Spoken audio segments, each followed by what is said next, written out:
Hi, welcome to the Miami Institute for the Social Sciences. By way of introduction, I am Maribel More, founding executive director of the Miami Institute. As far as background on our growing community, the Miami Institute for the Social Sciences is a nonprofit research institute established in June 2020, established for many of us global majority scholars who have wanted to discover what it would mean to produce scholarship on the global majority in the social sciences beyond the white gaze of a dominating global North Academy and philanthropic circles. This also means learning about each other and each other's work across the social sciences and humanities among all of us global majority scholars based across the global South and North. Please visit us on our website, miamisocialsciences.org, as well as Twitter at Miami_Institute. So by centering the work of global majority scholars, we hope to be playing our part to address inequities in the construction of knowledge in the social sciences and strengthening our fields in the process. Now, today, as part of our ongoing conversations among scholars, knowledge producers in these fields, we are coming together for a virtual forum curated by University of Toronto Scarborough undergraduate Arushi Dahiya, bringing together fellow UT undergrads Amrith David, McNeil, Forrest, Kibati, Femi-Johnson, and Afshana, Miah, for a discussion on what it means to study international development. This event is a collaboration between the Miami Institute for the Social Sciences, University of Toronto Scarborough, and the SSHRC and CRC in Africana Development and Feminist Political Economy. I will introduce each of the speakers now, their bios, and turn over the mic to Arushi. So, Arushi Dahiya is in her third year of undergraduate studies at the University of Toronto, where she is pursuing a Specialist Co-operative in International Development Studies and Political Science. With a passion for learning how to alleviate global inequalities embedded within our economic systems, she is excited to spark conversations, including today, on what youth can do to dismantle the structures that perpetuate the present North-South divide. Arushi has brought together this forum on what does it mean to study international development. And I'm sure you will describe it even more, Arushi, when it comes to turning over the mic. Amrith David is currently a final year undergraduate student at the University of Toronto Scarborough campus. He is completing a specialty in global development studies and a minor in human geography. He is a current vice president for academics and university affairs for the Scarborough Campus Students Union, in which he sits on board meetings to promote inclusive learning opportunities for all students through the promotion of Indigenous and racialized student-led initiatives on campus. Amrith is also an active member of the Perpetuate global network that promotes the democratic participation and inclusion of informal citizens through research and the writing of case studies. Kibati Femi-Johnson is in his final year at the University of Toronto Scarborough, completing a double major in international development studies and political science. Kibati is interested in understanding history, especially how past events can help us understand political relations today and possibly in our future. Most of all, Kibati is a firm believer in community, individual agency, and loves meeting new people / bringing people together.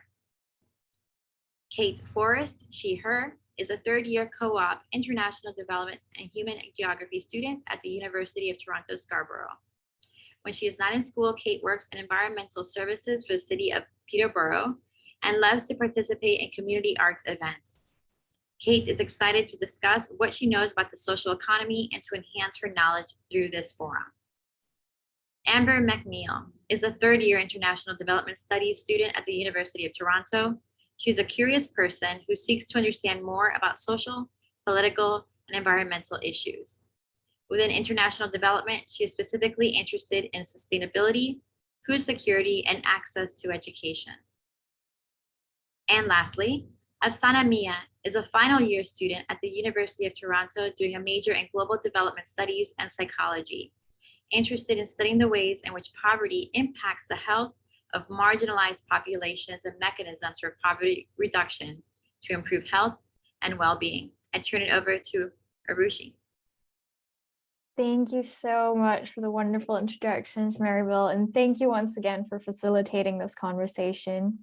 And I'd also like to take this moment to quickly thank all my fellow colleagues for joining in. It's so exciting to have you all engage in this conversation with me, and I'm grateful for you for taking out the time. I understand this is a busy period of our semester, so I'm happy that we all get to reflect on our experiences and be here together today. And also a big thank you to Professor Caroline Hossain for all her support in facilitating the research I do and also helping us have this conversation. So I'm going to begin by explaining why I chose this question for us to discuss. And I've grounded today's central question about what it means to study international development in my own anecdotal experience of studying international development, coming to a new country, coming to the global north from the global south. And my impetus behind studying international development came out of my experience of living two very different lifestyles. I grew up in Johannesburg, South Africa. When I was about 5 years old is when I moved there. And then I returned back to India, which is my home country, when I was for boarding school. So I did high school in India, and it got me thinking a lot about why that was. Why do we live such different lives based on our geographic locations, and what could I do about it? How could I make it better for people that don't get to enjoy the same privileges that developed nations do? So this is why I came to study IDS. And now that I'm here and we've done so much critical thinking, especially in our introductory courses, I started grappling with the idea of, as someone from the global south, there seems to be, in my context in India, no universities that have international development. And I did extensive research. I searched for undergraduate programs in universities in India about international development, but it doesn't exist. There's nothing of the like. The closest you get is economics. So it seems like international development as a field itself is something that's reserved for global north institutions. And so I wonder, is that behind also perpetuating the way that international development operates, and how do we do something about it or change that idea? And so that's why I wanted to ask all of you, what does it mean to, from your positionality, study international development? And knowing the things you know about it now, how do we break the cycle of just being global north institutions instilling ideas to the global south? And I know this is something we go over a lot in our courses, but I really want to hear all of your thoughts. So whoever would like to go in first, take a stab at it, and then we can move around. Can I ask that you post that question to the chat so I can see it and reflect? For sure. The broader overarching idea being, what does it mean for you from your position to study international development?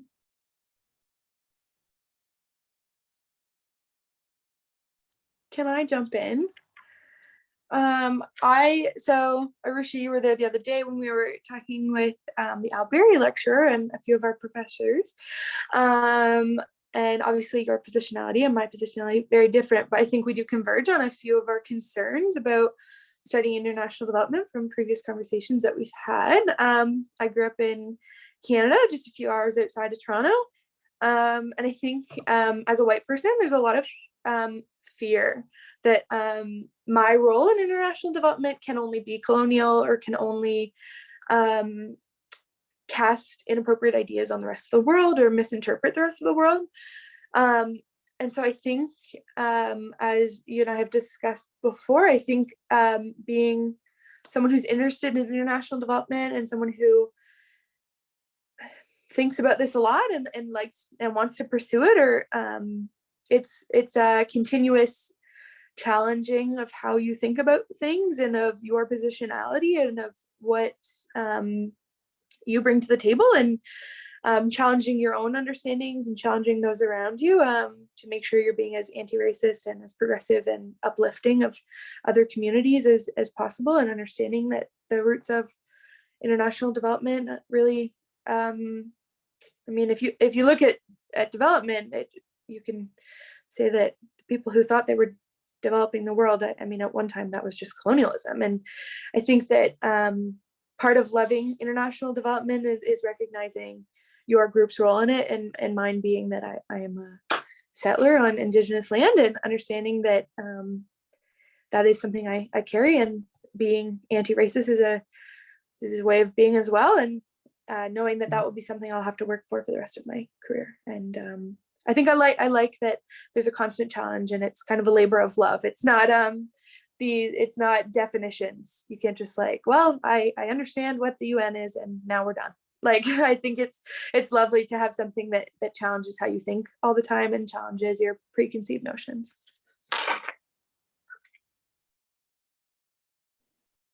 Yes, I too, similarly to Kate, have struggled with a lot of these thoughts. And I think that particularly the Department of Global Development Studies, as Arushi was saying earlier, really develops our critical thinking skills. They constantly challenge all of our preconceived notions that we have about everything. So I can't speak on international development as a field in general. I hope that all development practitioners have that constant state of reflection and constant state of awareness of their positionality. But I know I'm in my third year now. In my entire first 2 years were spent unlearning so much that I thought, unlearning so many of my previous thoughts on development, on the United Nations, on political systems in the world. So I think that's so important, and I'm so grateful that I've been challenged in that way with my thoughts. And I think that as a field, that is the only way that we can pursue development, that it's not just, as Kate mentioned, like a recreation of colonialism or imperialism, but it's actually working to elevate communities and to develop together. So that's my reflection on that point. I don't mind going next if it's okay. So first, I just want to say today is a very special day. It is a day that we should recognize our positionalities. I think it's really unique that this question also this conference has been hosted on this day. We should all recognize that as settlers, on the day of truth and reconciliation, we should continue to have conversations. We should continue to realize the problematic structures of our system that we are in. And unfortunately, that is how it is. And we as students in global development studies should recognize that to move forward, we have to have these conversations. We have to criticize the system, and we have to think of alternatives, cooperatives, and different ways to become allies. So on that note, myself, I was born in Sri Lanka. So I came to Canada at the age of 14. I lived through the Civil War in Sri Lanka, seen a lot go down there. But yeah, so when I came to Canada, I got enrolled in the International Development Studies program. But for me, I would say the term International Development Studies is problematic. I would like to prefer to call it Global Development Studies, as our department has now become the Global Development Studies program as well. The only reason I would say this is because the international development term did come back from 1948. This is when the US provided what was called foreign aid to Europe as it was recovering from the destruction of the Second World War. And that term has continued to instruct us as students to use foreign aid. However, I spent 1 month in Puerto Rico working with different environmental organizations, and their way of constructing development and foreign aid is completely different. It is all about grassroots mobilizations. It's all about community development. It's all about bottom-up approaches. And I feel like that is really important for us as students as well, to identify and use those ways for us to self-criticize as well as understand our positionalities moving forward in the field. So in my terms, I would say the term international development is very problematic. And I'm really grateful for our program to have courses that help us critically identify these problems, as well as for us to move away from these problems to become better allies and to become better citizens in our communities, and to move away from foreign aid. Let's think about opportunities of utilizing communities development from grassroots mobilizations. So that's my opinion on it.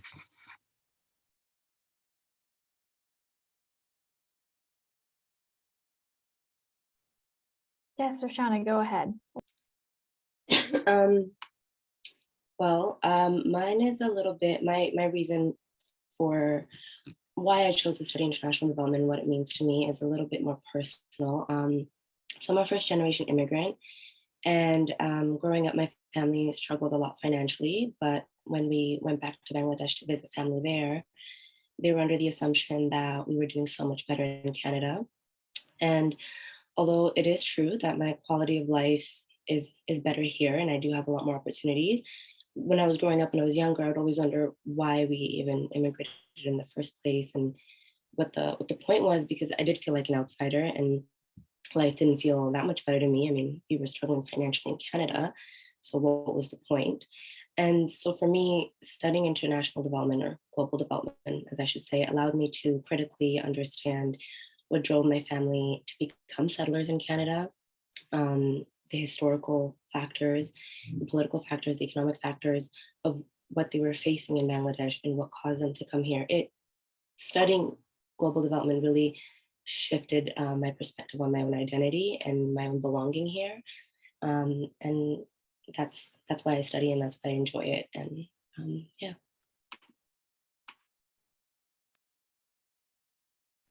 Okay, I'll go ahead. I also just want to start off by acknowledging that how important today is. I also want to thank the Miami Institute of Social Sciences for organizing this. To answer the question, I think for me, choosing to study in this field started when I was in high school. I'd always been interested in history and understanding how there were so many international relations existing all the way back to whenever you want to start counting it. I mean, for me, the one that became most interesting was World War I, and how there were so many alliances and how just the relations between countries led to a kind of global effect. And I think that throughout my studying of international development, I still see that how relations between countries can lead to a greater global effect. And I've always wanted to understand that and understand more about it, especially as the program is focused towards especially understanding how that can help us lead to greater good and not just things like global wars. And so what I've started to realize is that there are so many factors that go into play with these global relations, and that's what piques my interest, specifically how one leader can come up with one policy and then a couple years down the line there's a totally different system going on in place. So that dynamic of global interactions is really what brought me into international development. And I'd say so far in the program, it's really opened my eyes to a lot of new perspectives that I personally had never even considered if I were to try to put myself in any of these like leaders' shoes. For example, the social economy, I'd never heard about that. I took a class with Arushi last semester. A lot of the classes I've taken from the African Studies department about agency, and as Amrith was talking about, grassroots organizations, those were things I'd never heard about. Before coming into this program, I'd always assumed that foreign aid, government agencies were the only way that development was happening, and that's completely not true. And just all of these different perspectives that have come out because of being in this program are really why I think that it's important for people to study and to learn. I think it affects all areas of life. I think it's a great background for people to have, whether they take it as a whole degree or even maybe one or two courses here and there. I think it can help you as an economist or a lawyer or really whatever kind of profession somebody may want to be in. So that's a long way of saying that interest that I've had since high school, learning about World War I, has really shown me that it is important to learn about these global interactions. And it's shown me how there's so much that we don't know about these global interactions. And so I'm glad to be here learning it over the past couple of years. And I can only hope to see how that knowledge is going to better me in whatever profession I end up in the future. Thank you all for sharing that. Everyone touched on such beautiful personal stories and such important ideas that it makes like education at a Global North Institute worthwhile, because we're trying to do something different. We're trying to reflect on our position and the history that comes with it, that this position has come with. And so I think something that everyone kind of tied together was this idea of one, reflecting on like the community you came from, or like the upbringing you had, or like the interests you had. And so I wonder, now that everyone's about in their third year or fourth year, we've done a few years of this. How do you think, apart from the grassroots mobilization that's been like a big focus of, how we can change these structures, but like one thing I wrestle with is we have the World Bank and we have the IMF, and they're kind of not going anywhere.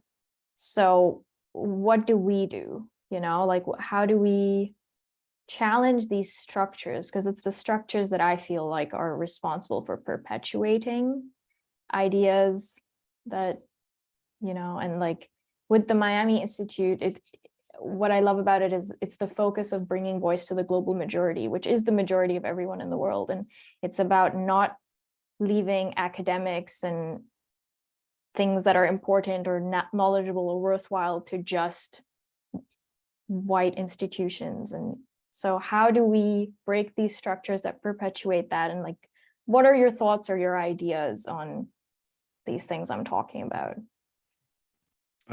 Yeah, I'd actually like to start off with that. I think a key theme that I found throughout my studies of IDS are there's no one answer. There's no correct answer.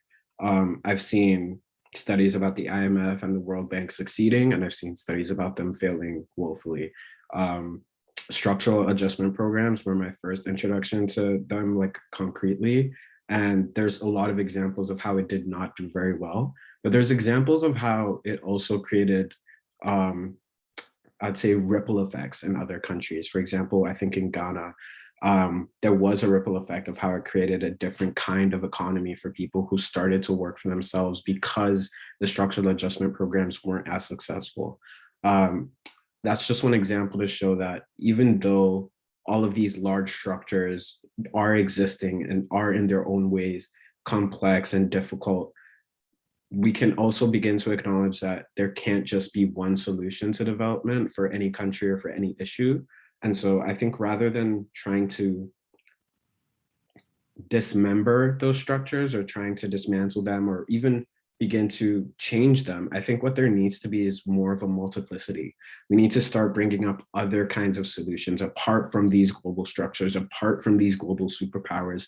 They can remain in play, but what we need to start doing is introducing other ideas, other structures that are more grassroots, like we've talked about, that are more about local agency, that are less focused on impoverishment and are more about empowerment. So looking at things from different perspectives and allowing all of these multitudes of ideas just survive. And then I think people can then choose, this works for this situation and this works for this situation. Having a multiplicity, having all of those differences is what I think would be most sufficient and most successful, rather than trying to say this is the one way forward approach, or even not saying a one way forward approach, but saying because you're the largest, because you have the most money, because you're the most powerful, you're going to be able to have the most say. I think that multiplicity needs to come around, whether it's big versus small. They just all should exist in the global sphere.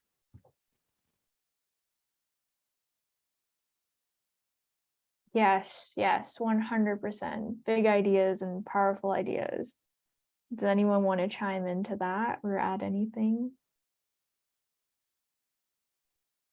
Just Oh, reminds me of learning about microcredit. When I first learned about microcredit and IDS, it was like, which was founded in Bangladesh, just, you know, which I think is an example of what Kibati is talking about. It's one example of how we can, you know, dismantle or at least go forward without relying on the World Bank and IMF and focusing on grassroots strategies. So yeah, that's what it reminds me of.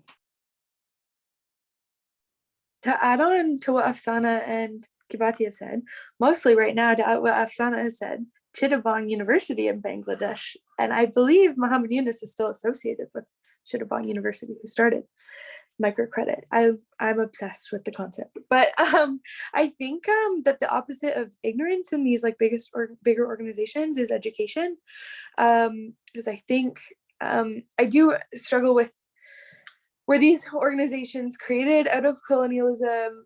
Does everyone who pursues a position within these organizations want to perpetuate colonialism? Is this something that's happening kind of secondarily now?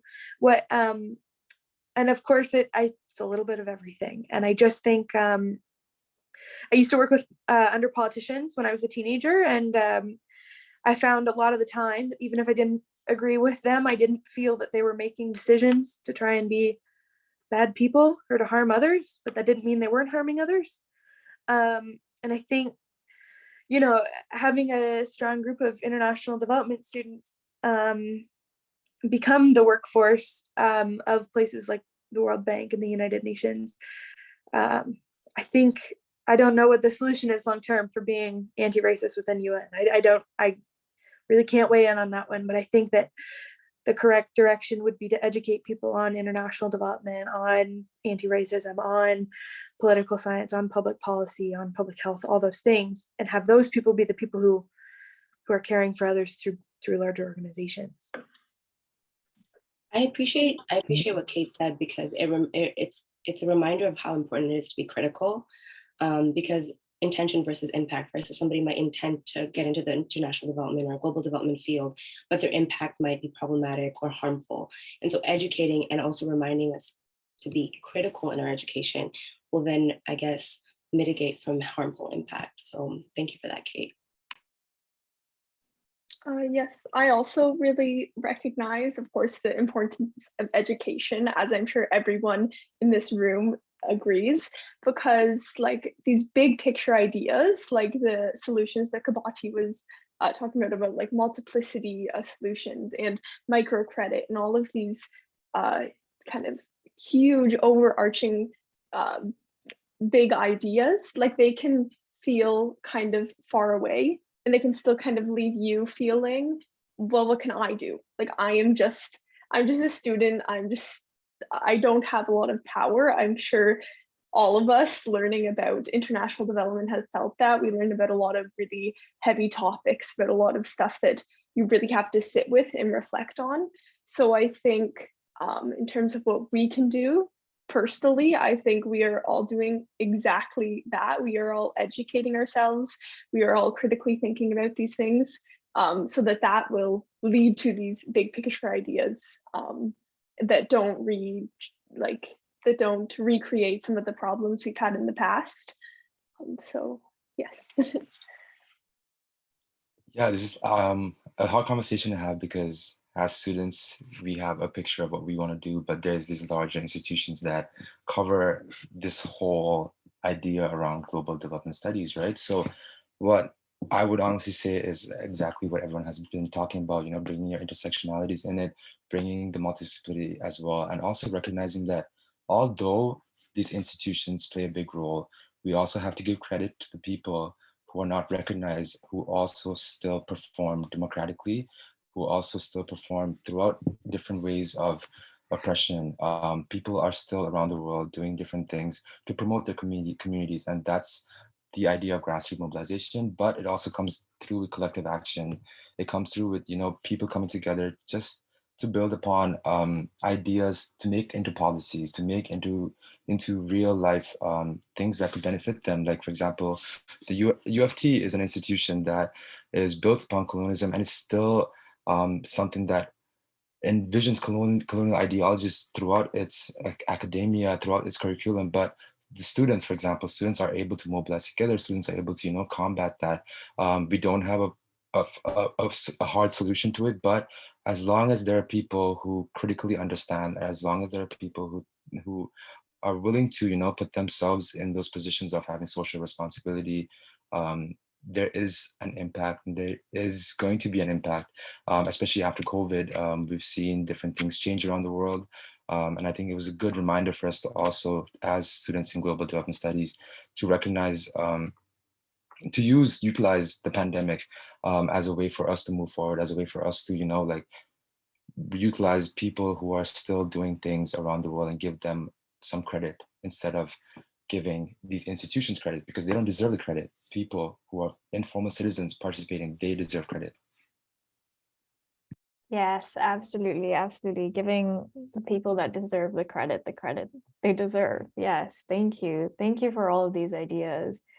And I think coming out of this, I'm wondering, how do you all perhaps envision the field in 5 years from now, or the field that you work in? What would you like it to look like, or what is the kind of work you would like to be doing or like to be seeing done, or big ideas? Like, for example, I could begin by answering, I would love to see global development institutions in the global south. I'd love to see colleges inculcating programs that aren't about, like the dependency theory. They aren't about things like these linear models of reaching these economic metrics, meaning that we are now a developed country. Like, that's not the kind of things I want the institutions to teach. I want them to teach, and this work is happening. I'm not saying I'm coming up with this, because as I've worked with Professor Caroline Hussein, there are so many small communities that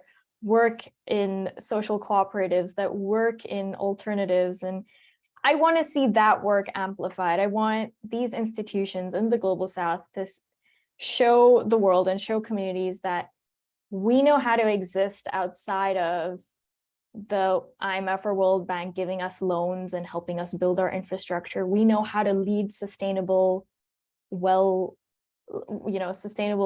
And yeah, so that's what I would like to see. I'd like to see more power to the people in the global south. I'd like to see more power to create institutions there that can amplify the work that's already being done, and maybe show the global north that, hey, we don't really need your help all the time. We don't need your ideas.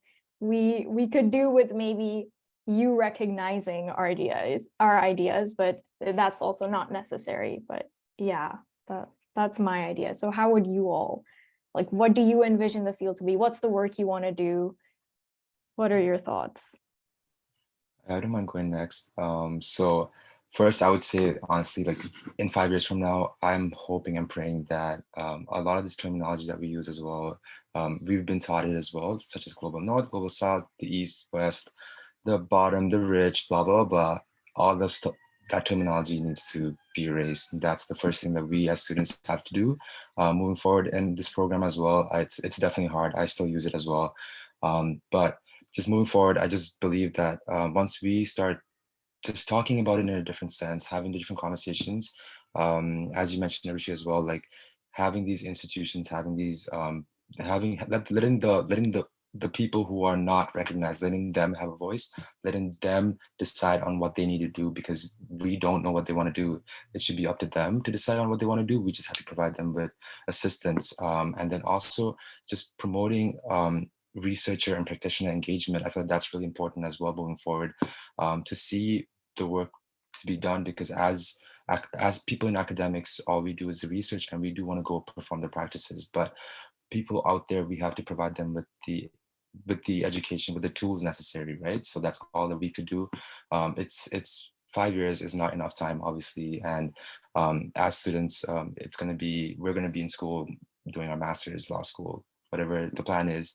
But I just hope to, as students in this program, I just hope for us to have these conversations, criticize people, just make sure that people, even if it's outside of UFT, to have these conversations and just make sure people understand and realize the importance behind self-criticism and the criticism of the entire institution and our entire system, and that's the way forward. I have no picture of how it's going to look like, but hopefully it's a positive outlook on a lot of people. I'd like to follow up on that. I think what I'd like to see the most is accountability. And the first thing that comes to my mind is the climate crisis going on right now. I've been learning about the climate crisis for as long as I can remember, and it seems like we're talking about the same things. Like it's always in like the news, and it's always in new countries like aims or goals or things like that. But if you look at the statistics of what's actually going on, it's not getting better. And a lot of scientists are saying we've crossed that point of no return. Remember the point of no return that everybody was like, oh, we can still fix this. We just have to do this, this, this, and this. And then we can, you know, still save it. People are saying we've now crossed that point. And it's just baffling. Not to say that efforts aren't being taken or that there's no work being done. Of course there is. I just think that a lot more could be done. And it also would have to start with people prioritizing it. I think that's a major thing. Of course, I'm not on the inside of any G7 summit or anything, but I do think that economic goals are more of a priority than things like the environment. And it's difficult to see that, especially when we know that the environment is the one thing that we all need and that we all depend on. I also took a course that said, even though countries closer to the equator are the least, the countries that emit the least pollutions, because they're so close to the equator, those are the countries that are going to be most affected by these pollutions. And we're seeing things like that already happening with droughts all over in places like Africa, or massive floods, excess rainfalls. Things like that are because of these changing climates. And if we're not allowing more of our governments, more of our leaders to be accountable to these issues that we're all facing, especially when people who aren't contributing as much to those issues are the ones being most affected, I think that's a major problem for us to just look at. And another thing that people always say is that it's future generations that are going to bear the brunt of a lot of these climate issues. So climate is one example, but there are so many other things going on that governments are trying to resolve, but there isn't as much togetherness or unity and in general accountability to actually take a stand for them and to actually make sure that we're working towards them as efficiently and as potently as we can. I think we're usually just dabbing at the problem instead of really, really attacking them. Yes, and I also think looking at the environment within an international development context is especially interesting, because so often environmental policies can negatively impact the environment or have negative like social impacts. But I think from the international development perspective, and if we have interdisciplinary scholars and interdisciplinary policymakers, then they can come up with environmental policies that really elevate communities and actually like spark economic growth simultaneously and spark social progress. And that I think is very important when looking at like the climate crisis, is coming up with practical solutions that actually help farmers, because as I'm sure we all know, agriculture is a huge contributor to the climate crisis. So coming up with development solutions that can like help farmers like through some of Caroline Hussein's research, through like social economies, and just sorry, my thoughts sometimes I struggle to put into words, but international development with all of the different disciplines that we study, I think pertaining to the climate crisis is especially important, because those can come up with solutions that help everyone, opposed to like top bottom environmental solutions that sometimes are negative to people. I hope that was thought.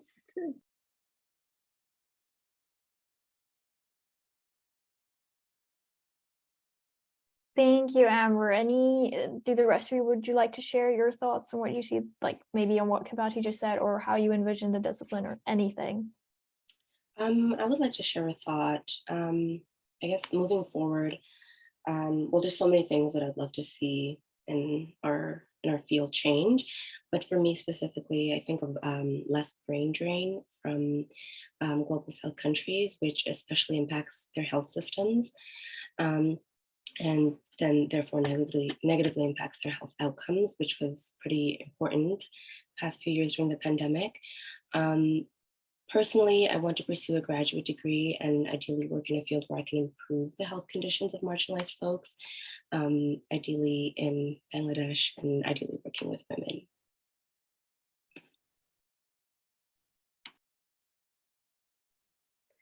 Yeah, if I can go, I won't bore you with my plans. They're not that concrete yet, but I think when I think of the future of international development, I don't necessarily think of kind of development focused spaces. I think of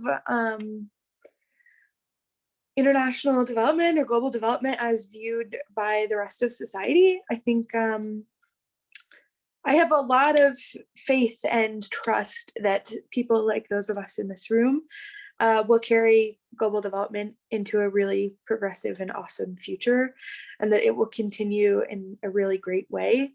And then I go home and I interact with people who aren't in the field, and I'm not sure that they could explain the difference between what I do and what a missionary would do if I went abroad. I'm not sure, and that's a failing of education for children, and it's a failing of news media to not be able to properly explain development across the world. And I really think that as much as that's not really in the development sphere, I really hope development becomes more of a mainstream understanding. I mean, I would love my kids or my future children to grow up and not relate to the concept of the Orient as something that they can see happening in their world.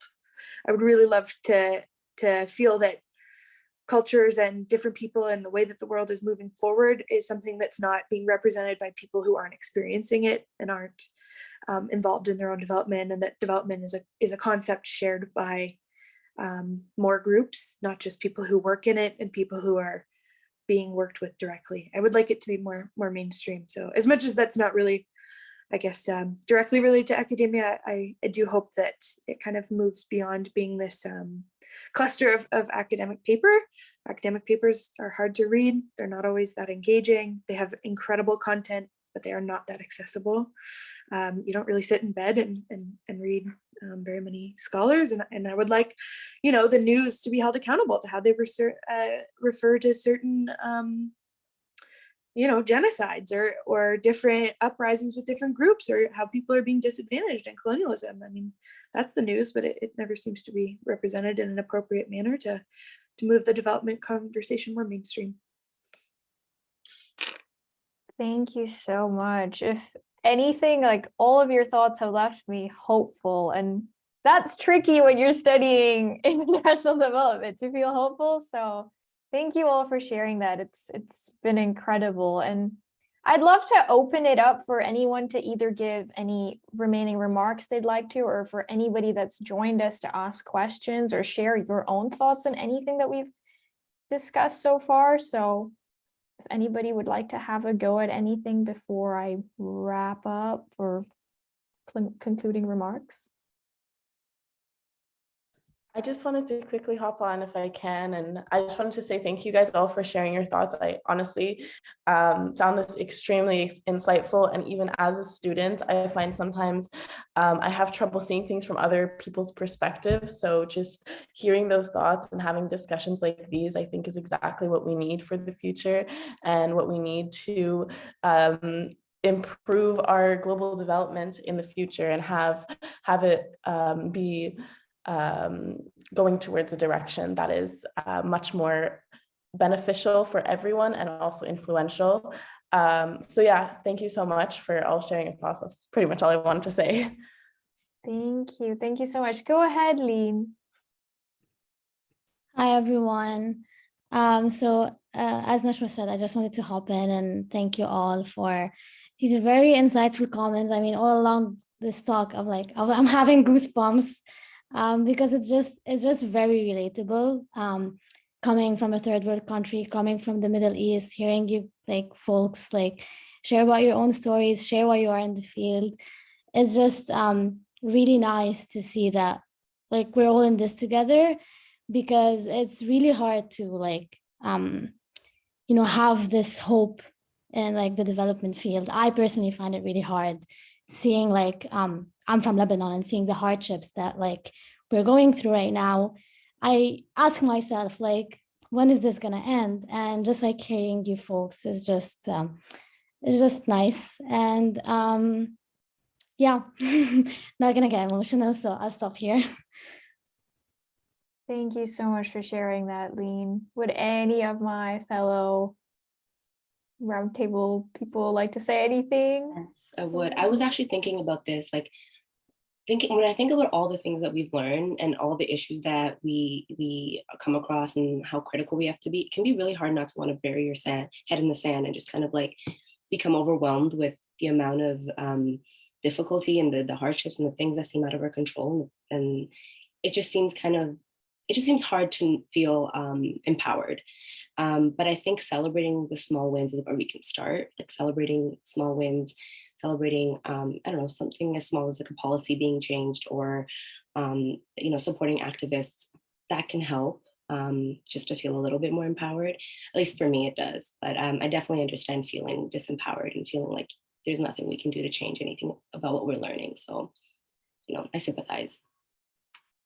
Yeah, thank you for that. Sorry, Lean, did you want to add something? Yeah, sorry about that. I'm not going to take too much time, but I just wanted also to comment because it was mentioned by many of you, the importance of like what we're learning and like changing the mainstreams that we all know. I mean, I personally was like a victim per se of these mainstreams.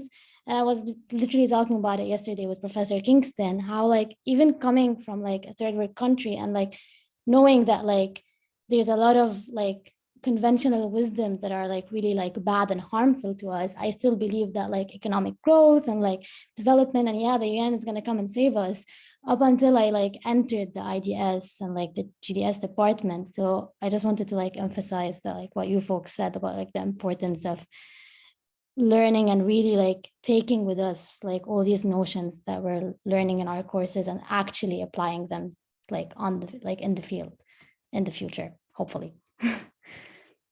So yeah. Yes, no, thank you for sharing that. Thank you so much.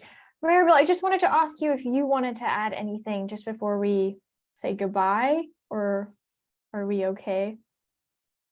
I had a question for you guys in the chat, but we can talk about it afterward. I'm just very inspired too. I think it's really nice to see all your camaraderie and your hope.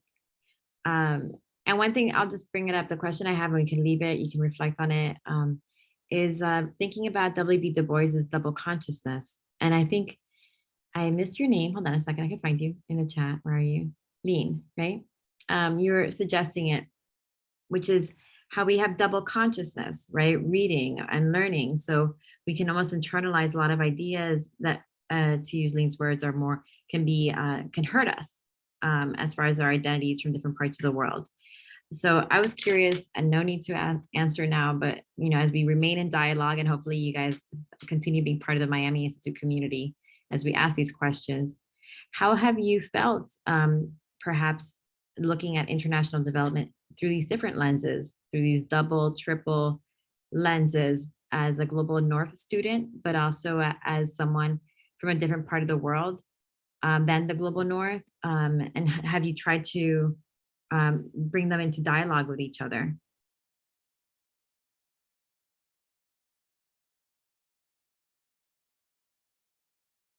Yeah, that's a big one. I like how that kind of grounds a lot of what everyone said. And I think that can help us reflect even further based on our own context of, like you said, being from different backgrounds, but then also studying in a Global North Institute. And yeah, it's been wonderful. And yes, go ahead. Go ahead. I'm just processing like what Marielle just said right now as well, but just to the students on this call, we always focus on global development like outside, but we can also focus on development at our own institution as well, U of T. There's so much wrong with this institution. We have to hold it accountable. So, like there's different things going around. It's all about collective action and student mobilization. If we come together, we can gain a lot of support. We can gain a lot of different things. It's also just like, coming out there, and I know it's hard, but just coming out there and getting involved and letting people know your voices as well. It's really important to get feedback, to criticize the institution that we are in. And I think that's a first step towards how we could see the future for global development studies, by self-criticizing yourself as well as the institutions you're a part of. But I'm going to start reflecting on Marielle's question. Thank you.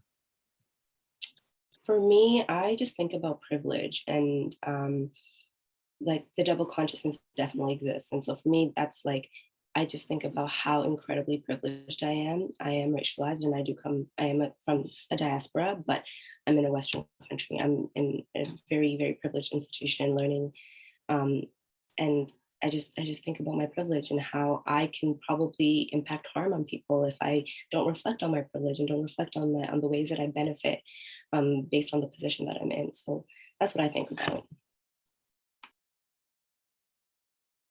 Yeah, and if I could add on there as well very quickly, I think one thing that sticks with me is agency. I think we all have different backgrounds, different experiences, different personalities, and all of that makes up to who you are. It all makes up to your person. And I think we're like, what, 15, 20 on this call, just within ourselves, look at the bunch of ideas and conversations that we've been able to have. And when you begin to expand that from community to community, college to college, class to class, there is a multitude of what can happen when those types of conversations start happening.